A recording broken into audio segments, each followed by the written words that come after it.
गुजरात का साम दाम दंड भेद, जहां गुजरात में 2002 के बाद की स्थायी शांति याद दिलाई जाती है।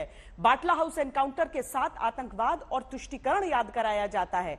सवाल उठता है कि 27 साल तक जहां अकेले बीजेपी का शासन है, वहां अब भी पुराना दांव, पुरानी बातें, पुराना कार्ड क्यों?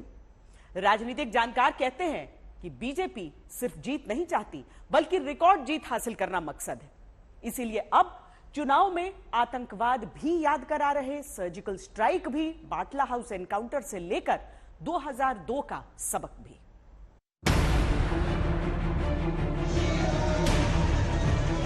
गुजरात में योगी आदित्यनाथ प्रचार के लिए पहुंचते हैं। बुलडोजर आता है, निशाने पर अरविंद केजरीवाल और आम आदमी पार्टी। आम आदमी पार्टी का नमूना आया है ना यहाँ दिल्ली से। यह तो आतंकवाद का सच्चा हितैषी है।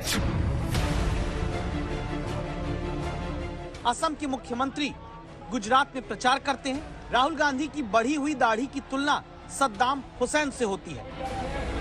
आपका चेहरा सद्दाम हुसैन जैसा क्यों होते जा रहा है? बीजेपी का गुजरात में घोषणा पत्र आता है। कट्टरवादी सांप्रदायिक तत्वों से निपटने के लिए एंटी रेडिकलाइजेशन सेल के गठन का वादा होता है। एंटी रेडिकलाइजेशन सेल बनाया जाएगा। प्रचार के दौरान गुजरात में गृह मंत्री 2002 की याद दिलाते हैं। 2002 के सबक से स्थायी शांति का माहौल याद कराते हैं।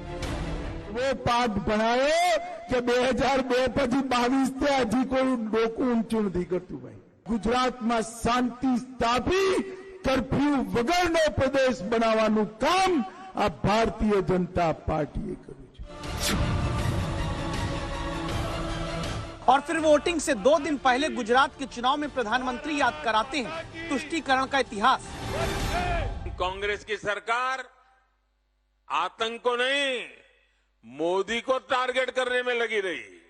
आप याद करिए, दिल्ली में जब बाटला हाउस एनकाउंटर हुआ तो कांग्रेस के नेता आतंकियों के समर्थन में रोने लगे, रोने।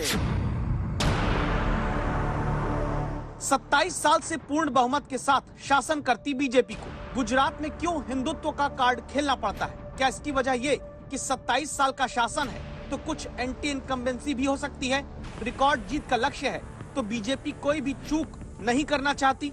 32 साल बाद चुनाव त्रिकोणीय है तो बीजेपी अपना वोट किसी तरह भी कटने और बंटने नहीं देना चाहती।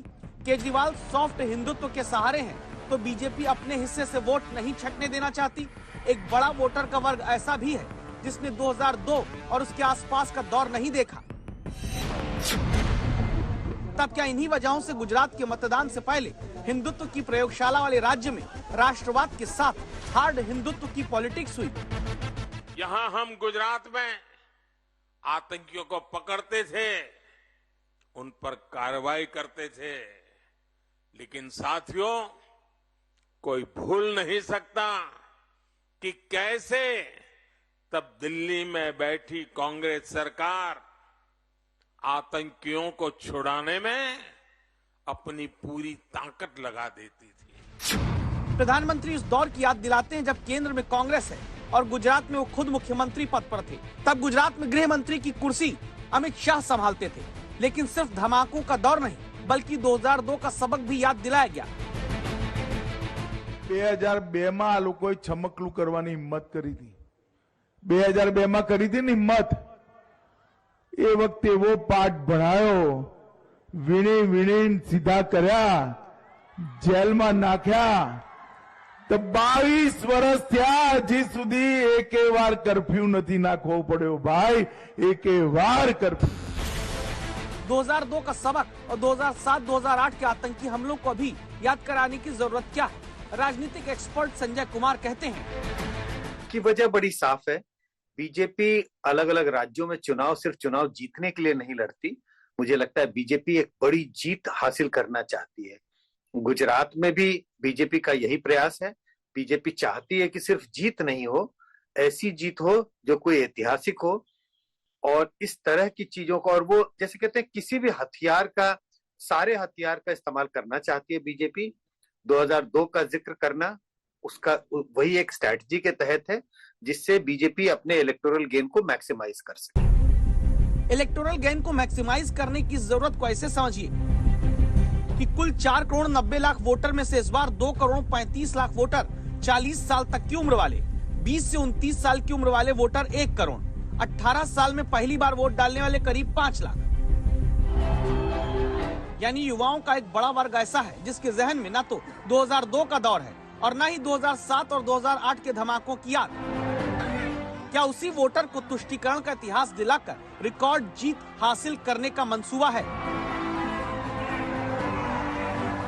कांग्रेस आतंकवाद को भी वोट बैंक की नजर से देखती है, तुष्टीकरण की दृष्टि से देखती है।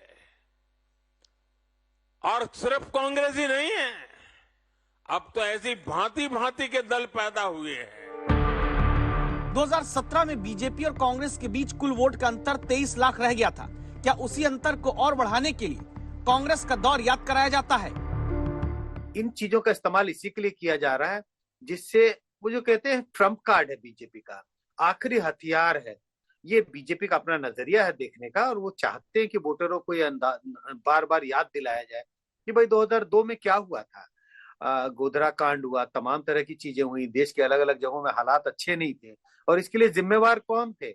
इसके लिए जिम्मेवार एक खास समुदाय के लोग होते थे। इसी के लिए बाटला हाउस का जिक्र हो रहा है, 2002 का जिक्र हो रहा है और मुझे लगता है आने वाले समय में कुछ और चीजों का अगर जिक्र हो तो कोई अचंभित होने की बात नहीं है, कोई आश्चर्य करने की बात नहीं है। सड़क, बिजली, पानी, रोजगार, शिक्षा, स्वास्थ्य, ये तमाम सारे जो जनहित के मुद्दे हैं ये अब उठने लगे हैं।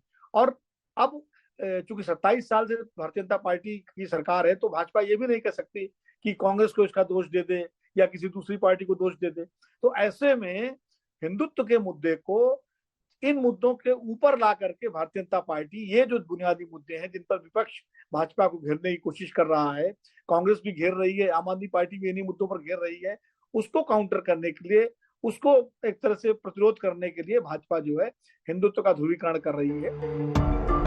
यानी बीजेपी 127 सीटों से ज्यादा का लक्ष्य हासिल करने के लिए अपने सारे अस्त्रों का प्रयोग वोटिंग से पहले कर रही है ताकि नरेंद्र मोदी अमित शाह के गृह राज्य से जीत का जब संदेश जाए तो उसका असर गुजरात के आगे के चुनावों पर पड़े, सिर्फ गुजरात में सीमित न रह जाए।